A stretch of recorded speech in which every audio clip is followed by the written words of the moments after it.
Bonjour et bienvenue, c'est l'équipe rugby, le podcast qui parle rugby avec la rédaction de l'équipe. Bonjour à la rédaction de l'équipe. Bonjour. Bonjour. Cette semaine, après ce dernier week-end de phase de poule de Champions Cup qui a vu 4 clubs français se qualifier pour les quarts de finale, on va se demander si on ne serait pas un petit peu désagréable à dire sans cesse du mal du top 14. Est-ce qu'il ne serait pas meilleur que l'on croit, ce championnat français ? Puis on s'intéressera à nos jeunes personnes. Le petit Jalibert vient d'être appelé en équipe de France en tant que pépite. En tant que pépite, voilà, c'est bien. Avant, ils ont été déjà quelques-uns à avoir été remisés très vite sur l'étagère des espoirs déçus. Alors, est-ce qu'on ne les grillerait pas, nos jeunes ? Et puis, on finira avec les présidents. En top 14, ces messieurs n'ont pas vraiment fait vœu de discrétion. Alors, on va s'interroger, n'en ferait-il pas un peu trop, les présidents ? Et pour parler de tout ça, on a les journalistes de la rubrique rugby de l'équipe. Arnaud Requena, salut Arnaud. Bonjour Christelle. Maxime Rollin, bonjour Max. Bonjour Christelle. Et Alexandre Bardot, bonjour Alex. Bonjour Christelle. Voilà, vous savez tout, c'est parti. Flexion, lié, jeu. En entrée, on débriefe vos conseils Champions Cup de la semaine dernière. Vous nous aviez dit de ne pas rater, par exemple, Scarlett Toulon. Max, tu nous avais dit que tu savais pas si ça ferait frissonner, mais que l'enjeu t'interpellait. Arnaud, tu les as vus, les Toulonnais ? Oui, j'ai pas frissonné, franchement.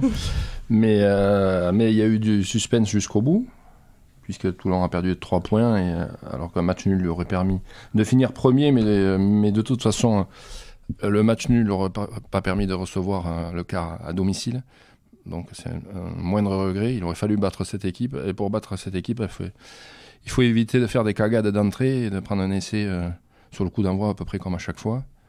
Quand on repasse devant, il faut éviter de se faire contrer alors qu'il n'y a plus de défenseurs derrière, ça fait beaucoup quoi. Mais c'était le RCT qu'on voit depuis le début de la saison. Fabien Galtier demande du temps, alors je ne sais pas si c'est pour cette saison ou pour celle d'après, mais il y a un moment où ça va, les aiguilles elles vont se bloquer quoi. Alex, toi tu nous avais conseillé Clanéclis, Toulon, hein, donc c'était une blague en fait. Aurélien, lui, nous avait dit que c'était Clermont-Ospreys qu'il ne fallait pas rater. Il avait un peu peur pour Clermont. Enfin, il trouvait que Clermont faisait peur surtout. Alex, tu as acheté un œil Ouais, j'ai vu ce match. C'était pas un grand Clermont. C'était pas le Clermont flamboyant qu'on a connu, par exemple, contre les Saracens. Mais c'était, par rapport notamment aux 4 derniers matchs, puisqu'il restait sur 4 défaites, c'était une vraie équipe sur le terrain, avec beaucoup d'engagement, de solidarité. Et puis, voilà, ils ont réussi à créer un petit écart à un moment, un bon Morgan Parra. Ils passent, et maintenant, ils ont 2 mois pour essayer de récupérer du monde. Ça va être toute la question pour eux. Dans 2 mois, il devrait y avoir quand même quelques retours. Je crois que Lopez sera revenu. Mais est-ce que ces retours suffiront ? Est-ce qu'il n'y aura pas d'ici là d'autres blessés ? Est-ce qu'il n'y aura pas de la fatigue ? Parce qu'ils ont été beaucoup utilisés, qu'il y a des joueurs qui vont faire le tournoi. Ils se sont donné un peu de répit. Et maintenant, top 14... il va falloir qu'ils aillent chercher leur qualif. Donc ils ont finalement, ça va être une saison où il va falloir qu'en sans cesse ils courent après le temps, les joueurs et les points. Ce qui n'est pas facile. Merci. Allez, on passe au premier sujet. Donc, on le disait, pas moins de 4 clubs français vont disputer les quarts de finale de Champions Cup, la grande Coupe d'Europe. Ce sera les 30 et 31 mars et le 1er avril. Ce sera Clermont, le Racing, Toulon et La Rochelle. Clermont qui va recevoir le Racing, Toulon qui arrache les Irlandais du Munster et La Rochelle chez les Gallois de Clanéclis. Alors, on n'a pas vu on n'a pas vu ça depuis longtemps. Par exemple, Max, tu avais encore tes dents de lait, je pense, quand on a vu ça la dernière fois. C'était en 2011. Pour que vous vous rendiez compte comme c'était loin, en 2011, Intouchable sortait au cinéma et DSK sortait d'un Sofitel un peu précipitamment. Et il y a aussi Thierry de Sautoir qui a été désigné meilleur joueur du monde. Et la France en finale de la Coupe du Monde. Là, voilà, c'est loin. C'est là on voit bien comme c'était loin. Et ben, ils nous ont remis ça, les clubs français. Ça force quand même un peu le respect, hein, on peut dire. 4 Français sur 8 clubs. D'autant que depuis 5 ans, en fait, la France a toujours au moins un club en finale. Cette année, en face, il reste 2 Irlandais, un Gallois, un Anglais, de ces Anglais dont on disait tellement de bien en début de Coupe d'Europe quand même. Alors, est-ce qu'on peut en déduire qu'on est des mauvaises personnes, à dire pique-pendre du top 14 ? Est-ce qu'on n'est que des êtres perfides et que le top 14 est vraiment, comme nous le vend, le meilleur championnat du monde ? Meilleur championnat du monde, moi j'y crois toujours pas. Parce qu'il y en a au moins un dans le sud qui est plus vivant et plus enthousiasmant et qui joue un rugby plus adapté au niveau international. Après, c'est sûr que on est critique vis-à-vis du top 14 et quand on voit cette régularité des clubs français en Coupe d'Europe et puis cette qualification de 4 clubs, on peut juste se dire que voilà, il y a au moins des qualités dans le top 14. Alors, je crois qu'on ne peut pas mettre les 4 clubs qualifiés dans le même panier. Il y a 2 équipes qui pratiquent un rugby très adapté à la Coupe d'Europe, c'est un rugby avec de la vivacité, de la vitesse. C'est La Rochelle et Clermont qui ont montré qu'ils savaient, qu'ils avaient un rugby digne des équipes britanniques. Et pour le Racing et pour Toulon, je crois que c'est 2 équipes qui, avant tout, en ce moment en tout cas, s'appuient, ont appuyé leur qualification sur un physique supérieur et une profondeur d'effectifs supérieure et des qualités individuelles avec certains joueurs au-dessus du lot.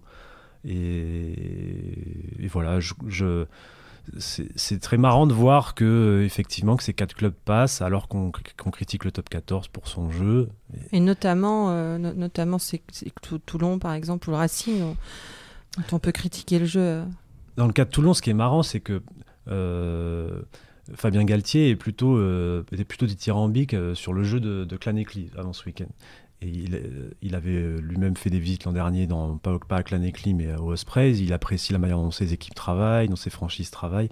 Et il était plutôt dithyrambique avant ce match-là. Le truc, c'est que ce week-end, finalement, on s'est rendu compte que même si Clanecli maîtrisait mieux son jeu, l'équipe qui aurait dû gagner ce match-là à Clanecli, c'était Toulon, parce qu'une équipe plus puissante, avec plus d'individualité. Donc, voilà, faut croire que le rugby ne se joue pas que sur... que le jeu n'est pas l'alpha et l'oméga, que c'est pas ce qui détermine tout. C'est quoi l'alpha et l'oméga? Non, mais en fait, là, on focalise sur 4, mais la norme des clubs français en quart de finale de Coupe d'Europe, c'est 3 chaque année. L'énorme surprise, c'est qu'il n'y ait qu'un Anglais. Et que jusqu'à hier après-midi, on a cru qu'il y en aurait 0. C'est ça la surprise. C'est pas... Donc, de fait, moins d'Anglais, à peine un Français de plus, mais surtout des Irlandais et des Gallois qui ne sont pas d'habitude. C'est ça qu'il faut regarder. C'est la surprise, c'est que les Anglais, ils sont passés au travers. Les Saracens, ils sont un peu comme Clermont. Ils se qualifient, eux, sur le fil, pas comme Clermont, mais dans la mesure où ils peuvent récupérer des gens. Après, les Français, ils sont toujours là, quoi. Il y en a toujours 3. Bon, là, c'est 4. Toulon, il a son style, et encore, il a un peu changé. Et ça fracasse quand même moins devant. Le Racing hier a eu un coup de bol, mais ça se mérite la chance. C'est de tomber sur une équipe qui, à la fin, a la pénalité pour égaliser, qui s'en foutait, qui voulait gagner. Du coup, ils ont joué une mêlée, ils ont perdu le ballon et le Racing s'est qualifié, quoi. S'ils passent 3 points, il y a 3 clubs, mais la chance, ça se mérite. Et le Racing, ils ont joué, ils faisaient un temps épouvantable. Alors là, tout à l'heure, j'ai pas frissonné au Scarlett, mais j'ai frissonné à Welford Road, ça c'est sûr. Où on pouvait pas se faire 2 passes, on pouvait rien faire. À l'arrivée, le Racing a gagné, il a rien volé, quoi. Et il y a un moment, le rugby d'hiver, c'est celui-là. Et au printemps, il faudra faire autre chose. Bien souvent, c'est ces équipes-là quand même qui arrivent 2 mois et demi après à exister encore. Et la raison pour laquelle on critique le top 14 depuis plusieurs années, c'est son jeu qui est un peu monolithique, qui manque d'ambition, qui n'est pas adapté au niveau international. Et 2, il est critiqué, le top 14, pour le fait que il ne fait pas jouer assez de jeunes joueurs français et qu'il ne permet pas à l'équipe de France de s'appuyer sur un vivier large et formé et éduqué au haut niveau. Et je crois que ces qualifications en Coupe d'Europe, elles peuvent éventuellement un peu nuancer ce constat, mais elles ne le changent pas fondamentalement. Le top 14 reste un championnat où pas assez de joueurs français jouent, où il y a trop de matchs ennuyeux. Anxiogène, disait Fabien Galtier, et où un championnat trop long en plus. Donc voilà, ça, ça ne change pas ce constat-là. Par contre, ça ne veut pas dire qu'il n'y a pas des équipes de bon niveau dans ce championnat. Ça ne veut pas dire qu'il n'y a pas de bons jeunes français, puisqu'il y en a quand même. Voilà, on en a vu à La Rochelle, on en voit même au Racing. Donc, voilà, tout est vraiment question de nuance. Après, il ne faut pas oublier aussi qu'en top 14, il y a quand même énormément d'enjeux un petit peu partout. La qualification pour les 6, les 2 relégations. Et ça pèse aussi, selon moi, sur le niveau de jeu, parce qu'on en revient toujours au même. Les Anglais, ils sont que 12 et il n'y a qu'une descente. Tu parlais du championnat du Sud où il n'y a pas de relégation. Donc forcément... Et Ligue Celt, voilà, c'est pareil. Donc du coup, forcément, ça amène plus de jeux. Donc on critique énormément le top 14. Mais c'est aussi lié à ça, au fait qu'il y a tellement d'enjeux un peu partout que du coup, il y a certains matchs, il y a des impasses de certaines grosses équipes chez des cadors, parce qu'aussi, des fois, il y a des doublons, etc. Et donc, du coup, il y a forcément des matchs En Coupe d'Europe, pratiquement chaque match est couperé. Ça n'empêche pas les autres équipes de jouer, vraiment. Ouais, mais... Après, ça dépend aussi. C'est vrai que la surprise, c'est les Anglais. Mais les Anglais, je pense que les joueurs anglais, là, ils sont un petit peu cramés. Ils sont cuits, ouais. Parce que les équipes anglaises, elles font jouer 80% de joueurs anglais. Les internationaux, ils jouent quasiment tout le temps. Et si je me trompe pas, il n'y a pas si longtemps, les clubs anglais, les joueurs anglais étaient prêts à faire une grève parce qu'ils trouvaient qu'ils jouaient trop, alors qu'ils sont que 12. Et donc du coup, je pense que les résultats des Anglais viennent de là. Parce que quand tu vois quand tu vois Exeter qui a fait une super saison, qui joue super bien, qui sort, bon certes dans une grosse poule où il y a le Leinster et Montpellier, et Glasgow qui était considéré comme une équipe de génie l'année dernière, et là qui termine 4e. Quand tu vois les Wasps, c'est quand même une énorme machine. Tu te dis que dans la poule avec La Rochelle qui est novice en Coupe d'Europe, et avec l'Ulster qui est entre guillemets que la 3e province irlandaise, ils arrivent à terminer 3e de la poule. C'est pareil, ça paraît assez surprenant. Donc voilà, la surprise elle est là. Maintenant, qu'est-ce que ça veut dire ? Est-ce que vraiment le championnat de France, on va considérer que c'est le meilleur championnat ? Je sais pas, c'est compliqué d'aller jusque-là. Je trouve qu'il y a une part de mystère dans le fait que les Anglais cette année n'aient réussi à qualifier qu'une équipe en Coupe d'Europe. Pour les quarts de finale, mais moi je trouve qu'en termes d'équilibre, malgré ce différentiel aujourd'hui entre les clubs français et les clubs anglais en Coupe d'Europe, je trouve que en termes d'équilibre, le rugby anglais est mieux placé et plus équilibré, on va dire, dans ses résultats que le rugby français. Le rugby anglais, c'est les Saracens qui restent sur 2 victoires en Coupe d'Europe et une équipe nationale hyper performante. Sur la durée, même avant la Coupe du Monde 2015, il y a eu cet accro de la Coupe du Monde 2015, mais ils avaient quand même des résultats qui grimpaient plus tôt. Ils avaient des champions du monde chez les moins de 20 ans. Coupe du Monde 2015, ils sortent pas de poule. Voilà. Et ensuite, depuis, il y a eu une série de 18 ou 17 matchs, je sais plus, sans défaite. Voilà. Nous, on n'arrive pas à avoir une équipe nationale performante. C'est un peu à cause des clubs, pas que de ça, mais un peu à cause des clubs. Et je crois que le rugby anglais, malgré le constat aujourd'hui sur la Coupe d'Europe, est quand même plus en avance et plus dans l'équilibre entre les performances des clubs et l'équipe nationale que le nôtre. Juste un petit mot quand même sur la Challenge Cup, la petite Coupe d'Europe. Pau a fait un 6/6, il s'est qualifié pour les quarts. La section y rencontrera le Stade français. Les Brivistes sont aussi passés en quart. Eux, ils iront à Newcastle. Je sais pas, quelqu'un a un mot sur le challenge Non. Newcastle, c'est mieux que d'aller jouer à Tulle pour Brive. Puisque Brive est allé jouer à Tulle son match ce week-end à 20 bornes de Brive parce qu'il y avait de la pluie. Non, mais ça veut dire que voilà, Pau qui joue le challenge à fond ou Brive, ça veut dire que. Enfin, c'est bien pour cette compétition sur laquelle on s'interroge quand même beaucoup parce qu'il y a trop de clubs français qui la jouent pas et qu'on voit pas trop l'intérêt. Elle est peu médiatisée. Elle donne quand même une invitation pour la Coupe d'Europe. C'est vrai que ça change tous les ans. Alors là, du coup, cette année, il y a une invitation, c'est bien, mais c'est vrai que l'an dernier, le Stade français qui l'a gagné, du coup, c'était un coup pour rien, quoi. Allez, on change de sujet. Dans sa liste des 32 heureux à préparer les 2 premiers matchs du tournoi des 6 nations contre l'Irlande et l'Écosse, le nouveau sélectionneur Jacques Brunel a appelé Mathieu Jalibert. Mathieu avec 2 T comme dans Tete, mais quelle pépite. Voilà. On est très content de voir arriver un nouveau 10 tout jeune, tout beau, qui sent bon le Brunel Chaud, puisque c'est lui qui l'a lancé dans le grand bain en décembre quand il était encore manager de Bègles Bordeaux. Alors il l'a fait un peu contraint et forcé, vu que c'est 2 titulaires en 10, un néo-zélandais et un sud-africain, se sont blessés, mais il n'empêche qu'il l'a lancé à 18 ans dans le top 14 sans se demander s'il avait l'âge et le bon morphotype. Parce que 1m80 et 79 kg, c'est une toute petite crevette. Et depuis, vas-y que je te... Oh là là, le surdoué, oh là là, la classe mondiale, oh là là, l'ascension fulgurante. Et justement, il y a quelques années qu'on ascensionne fulgurantement plein de jeunes gens, qu'on désascensionne aussi fulgurantement. Et vas-y que je te plisson, la pépite, et vas-y que je te serin, la pépite, et que je te dupont, la pépite, et j'en passe. Et puis Pan, en 3 matchs, on oublie si ce n'est leur nom, au moins toutes dithyrambes. D'où cette inquiétude? Est-ce qu'on les grille, nos pépites, Arnaud? Les grilles, moi je sais pas si on les grille, on les montre trop tôt surtout. Et on est les premiers fautifs.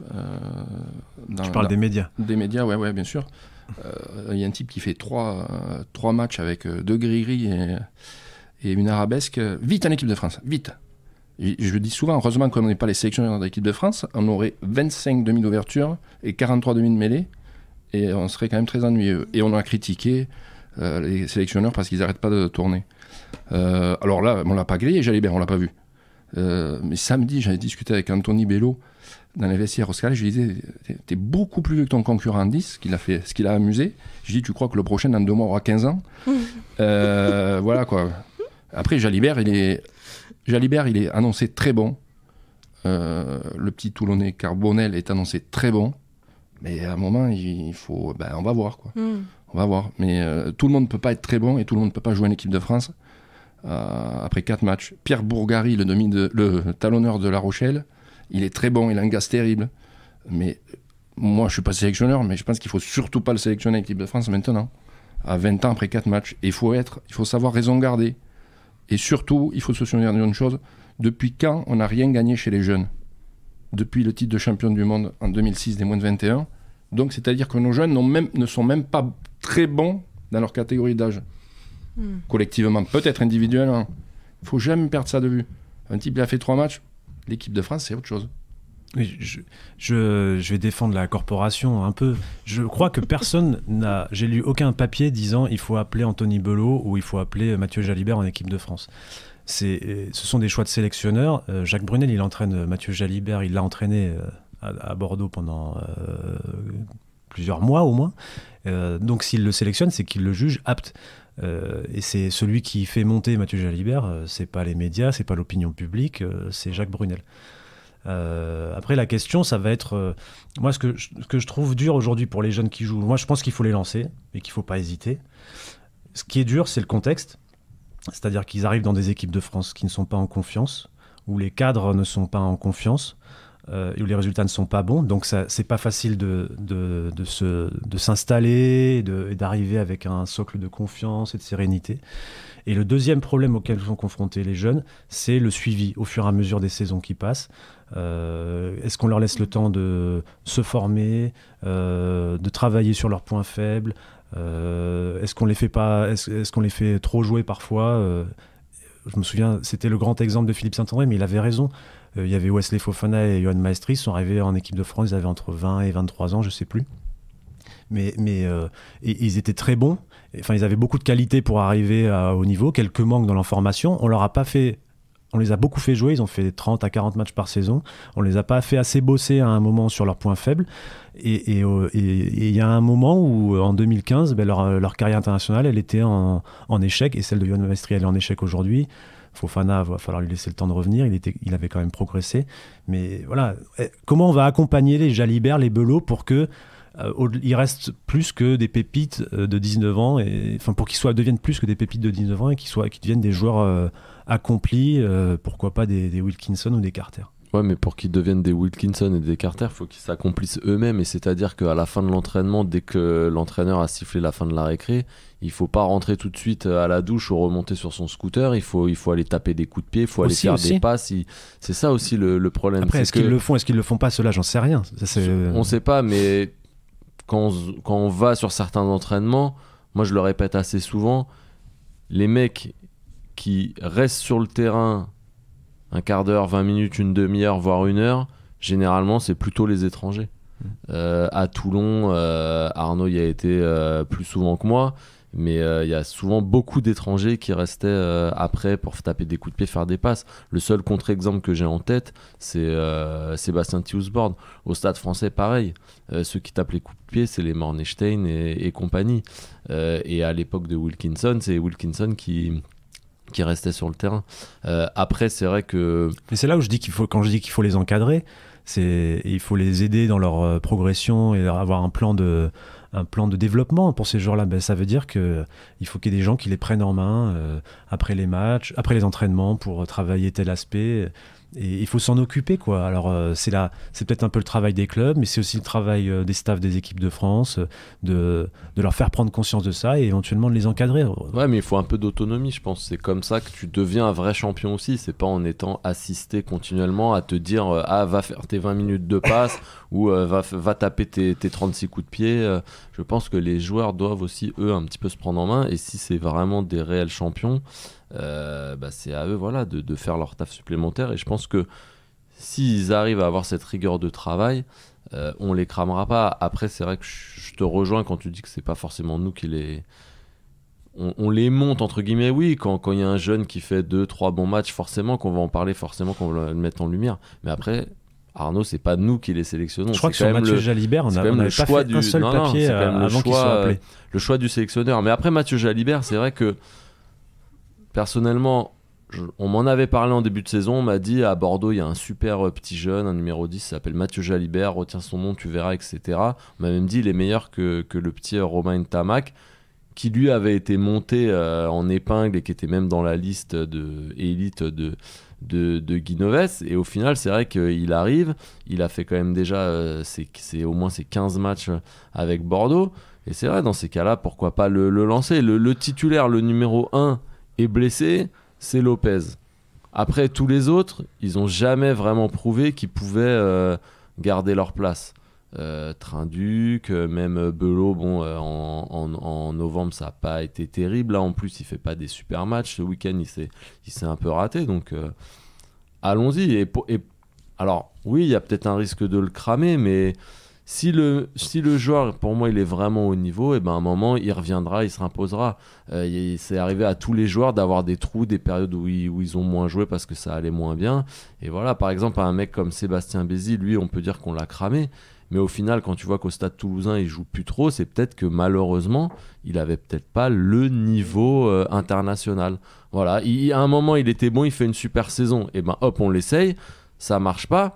Si vraiment il était au niveau, 2 ans après, il serait revenu parce que il serait repris en main, il aurait refait des bons matchs, il aurait retrouvé de la confiance.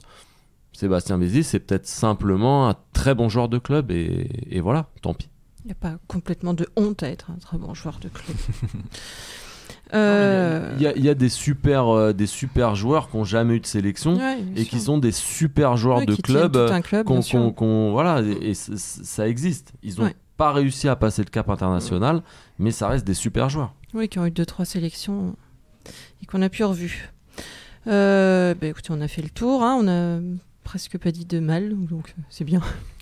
Ça va venir. Ouais, là c'est parti. Dernier sujet, la semaine dernière, pour défendre Mathieu Bastaro qui allait passer en commission de discipline pour avoir insulté un adversaire, le président de Toulon, Mourad Boudjelal, a livré une de ses saillies là, dont il a le secret, en parlant des Mormons de l'EPCR, qui est l'UEFA du rugby, je crois on peut dire. Voilà. Et de ministres qui se font fouetter aussi, voilà. Si ce n'est qu'il y avait un petit moment que Mourad Boudjelal n'avait pas fait de sortie de ce genre, c'est plus particulièrement étonnant, venant de l'inventeur de la sodomie arbitrale. Idem pour Jackie Lorenzetti, le président du Racing, qui n'hésite pas à livrer comme récemment des vérités genre le rugby c'est pas du ballet, on peut pas remplacer les crampons par des chaussures de danse. Dans la famille président dans le non squat les colonnes, je demande aussi Moed Altrad à Montpellier par exemple. Mais il y a quelques années maintenant que les présidents de Top 14 font du bruit, beaucoup, attirent la lumière, beaucoup, à un point tel qu'on arrive à se demander si dans un rugby français qui n'a plus de stars, ce ne serait pas carrément devenu eux les stars. Mais est-ce bien le rôle? Dites donc, vous en pensez quoi, vous, messieurs? Ils en font trop, les présidents, Arnaud? Je sais pas s'ils en font trop. Je sais surtout qu'ils ont une énorme pression et que la plupart dont vous parlez, ils sont propriétaires des clubs. C'est leur boîte. Alors ça plaît, ça déplaît. Donc il y a du pognon en jeu, il y a des salariés et ils vivent ça intensément. Mais il aime la lumière quand même, non? Oui, je sais pas, mais c'est plus facile peut-être d'être président d'un grand club en étant salarié à 10 000 € par mois. Je critique pas. Quand c'est pas votre argent, et voilà. Je sais pas si Jackie Lorenzetti aime la lumière quand il parle des titus et du ballet. Je pense sincèrement quand il sort ça, il le pense. Il y a un drap blanc qui a fait peur à du monde, oui, ben, il y en a tous les jours sur les autoroutes avec plein de morts. Oui, alors c'est un accident de la route, c'est pas un sport. Mais non, mais c'est le protocole, c'est le protocole en France. Oui, on sait, on en a beaucoup parlé. Oui. Donc voilà, Jackie Lorenzetti dit ça. Moi, il se trouve que j'ai vu les présidents de Top 14 à une réunion, j'étais pas dans leur réunion, j'attendais derrière la porte, sagement, si tant est que je pouvais être sage. Tu regardais par la serrure. Par la serrure, voilà. Et non, je trouve pas qu'il faisait trop de bruit, quoi. Après, quand vous avez un joueur qui risque 6 ou 8 semaines de suspension, si vous pouvez faire tomber à 3, vous faites des phrases et en disant peut-être que je vais le faire gagner les 3 semaines, quoi. Ouais, je pense que là, pour le coup, lui-même a été d'ailleurs convoqué par la commission par le PCR, c'était pas la meilleure manière de le défendre. Mais cela dit, il y a un truc qui est clair, c'est que aujourd'hui, pourquoi ça devient des personnages importants? Parce que ce sont pour la plupart eux les propriétaires, eux qui mettent l'argent, eux qui ont permis à certains clubs de se développer, de continuer à exister. Donc il est difficile, voilà, de sauver des clubs. Et c'est difficile de leur demander de ne pas s'exprimer, de ne pas parler, parce que voilà, ils ont en partie le pouvoir aujourd'hui sur leur club et peut-être un peu au-delà.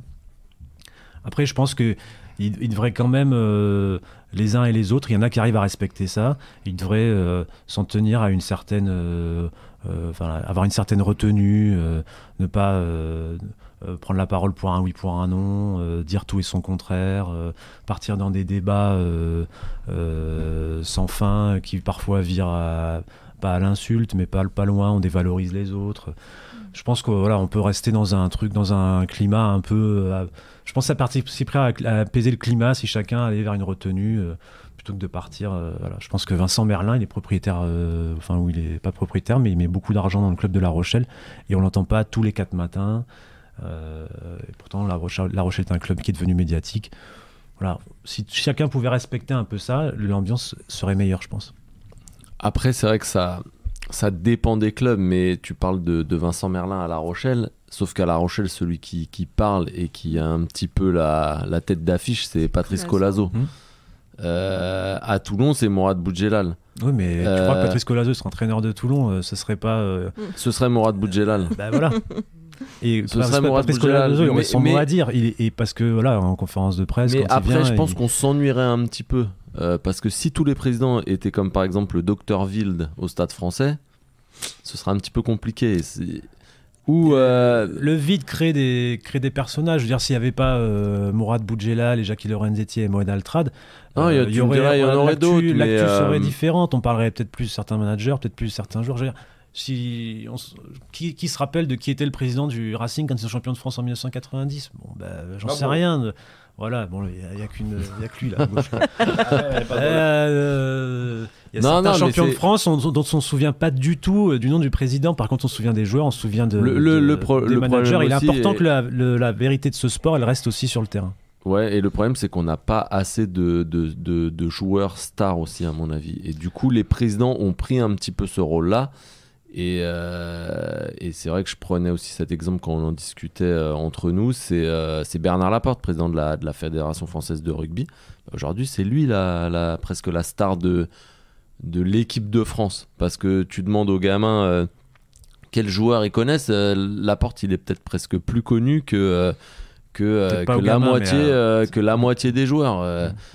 Que Ituria, je pense que dans le grand public, que Ben Arous, que Jefferson Poirot, etc. Citer des joueurs de l'équipe de France. Voilà, à part Bastaro, Peut-être Parra là qui revient, mais bon, manque de bol, il est blessé donc il revient plus. Voilà, à part Bastaro et peut-être un ou deux autres, les gamins, je suis sûr qu'ils connaissent plus Bernard Laporte que les joueurs de l'équipe de France. Et c'est presque triste en fait. Ouais, Et c'est un peu pareil à Toulon. Alors à Toulon, il y a des contre-exemples parce que Mourad Boudjelal, il recrute beaucoup de stars internationales et ça fait beaucoup de bruit. Mais t'entends presque plus parler de Mourad Boudjelal que Que de Manonou. que des Manonou. Voilà, c'est ça finalement. Et c'est beaucoup moins, si on compare avec le foot, c'est quand même s'il y a des guerres de présidents dans le foot ou des présidents médiatiques comme Olas, comme Al Khelaifi. Oui, mais Ouais, il y a eu la grande époque Tapi, Bèze. mais quand même, tu as aujourd'hui une médiatisation des entraîneurs et des joueurs qui est plus importante. On connaît, voilà, on met en avant davantage les joueurs. Ouais, je crois que ça. Il a parlé de Bernard Laporte. Quand il y avait Albert Ferras, c'était lui la star du rugby français. Ferras et Basquet, il y avait un peu Rive sur le terrain, mais ils étaient. T'avais Blanco, t'avais Rive. C'est aussi lié au résultat de l'équipe de France. C'est connu. Tu as parlé, qui se souvient du Racing en 90, dans les années 30. Même moi, j'étais pas né. Quillan, champion de France. Personne au monde se souvient d'un joueur de Quillan. Par contre, le Chapelier, Bourrel, rien à voir avec Renault, c'est lui qui avait construit une équipe où il payait des mecs. C'est le seul mec qu'on connaissait de Quillan. C'était dans les années 30, il y a presque 100 ans. Il ne faut pas faire semblant aujourd'hui de découvrir que des mecs achètent des clubs. Voilà. Ils ont fait 3 finales du championnat en suivant, ils ont été champions de France une fois. Le Chapelier, Bourrel, voilà, mais il serait aujourd'hui, on parlerait de lui. Mais le problème, c'est pas tellement qu'il soit connu, le problème, c'est qu'il soit dans une... qui ne cherche pas à occuper tout l'espace médiatique. Alors, quand je dis ça, attention, on participe à ça au même titre que d'autres médias, c'est-à-dire qu'on leur donne la parole, on les appelle, ces présidents. Mais je pense qu'il faut s'ils arrivaient à être dans une certaine retenue, à ne pas être dans de la provocation, dans des guéguerres, ça apaiserait un climat qui, en ce moment, est quand même négatif dans le rugby français. Le problème, c'est qu'il y en a, ils peuvent pas se retenir. Non, mais la preuve avec Mourad Boudjelal, qui avait pas trop parlé depuis 2 mois. Et là, bim, d'un coup, c'est parti. Et là, tu l'as perdu pour 2-3 semaines, comme dirait Arnaud. Voilà, c'est comme ça. C'est qu'à un moment... Les fils se sont touchés, là, maintenant, il faut les écarter. Les fils se sont touchés, il faut les écarter. Mais c'est ça, c'est qu'à un moment... Même lui le reconnaît. C'est-à-dire que lui le reconnaît, te dit... À un moment, je vais partir, ça va m'énerver, je sais pas. Et bam, je suis parti, je peux pas m'arrêter. Et voilà, il le reconnaît presque. Mais ça l'énerve tellement, il est tellement pris par son club. Et parce que ça... Je pense qu'on peut pas lui enlever. Il est quand même très pris par son club. Il y a mis beaucoup d'argent. Il y met beaucoup d'énergie. Il y met même peut-être un peu plus sa vie de famille, etc. Quand tu parles un petit peu avec lui en discussion privée, que voilà, il voit pas ses filles ou je sais pas quoi, qu'il a pas passé de temps avec sa famille comme certains ont dû le passer. Bah à un moment presque tu peux lui excuser quoi en fait. Eh bien, excusons-le. Et finissons cette délicieuse émission en se penchant sur la prochaine journée de Top 14. Dites-nous ce qu'il ne faut pas rater comme match si on veut se rouler dans le bonheur le week-end prochain. Je commence comme ça, c'est moi qui prends le Clermont-Montpellier. À 2 titres, parce que c'est le retour de Verne Cotter à Clermont. Ça c'est pour l'anecdote, mais ça donne des angles de papier intéressants pour nous. Et le deuxième truc, c'est que Clermont n'est pas dans la zone des qualifiés en top 14 et doit gagner pour y entrer, et a des absents avec les internationaux, avec 7 de mêlée. On vient d'apprendre le forfait de Morgan Parra. Il y a Craig Ledlow qui a convoqué avec l'Écosse, donc ils vont se retrouver à nouveau avec le jeune Trussardi à la mêlée a priori. Donc voilà, c'est un match à pression pour Clermont qui, comme on disait au début, court après les points, court après le temps. Et ça commence contre Montpellier, c'est pas une mince affaire. Arnaud ? Un bon Castres Racing, avec le retour des champions du Tarn dans leur fief, les Labitte et Travers. Qui sont les entraîneurs du Racing. Du Racing, ouais. Non, le Racing, il va un peu à poil, quoi. Hein, censé sélectionner, là, c'est 9 sélectionnés de Marcoussis, mais ils seront 15 sur le terrain, et il y aura, messieurs et mesdames, la titularisation de Dan Carter, donc, qui hier à Leicester a découvert la neige, plaqué à tour de bras et pas passé un ballon parce qu'il l'a jamais eu, je pense. Mais là, c'est le début de sa saison, quoi, à Carter.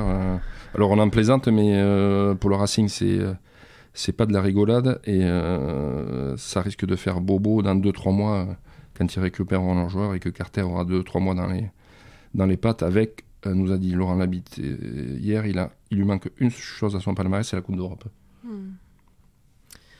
Maxime ? Alors moi je vais choisir Stade Français Pau parce que c'est à 12h30 dimanche, donc c'est parfait devant un bon repas. Voilà, et après normalement en regardant le match on pourrait s'endormir tranquillement sur une bonne sieste pour se réveiller vers 17h et le coup d'envoi de Clermont-Montpellier qui devrait être un super match. Non, plus sérieusement, ça peut être un match, je sais pas si ça va être un beau match ou un bon match, mais c'est un match qui vaut cher notamment pour le Stade Français. Parce que si le Stade Français venait à perdre à la maison contre Pau, ça pourrait quand même commencer à sentir très mauvais.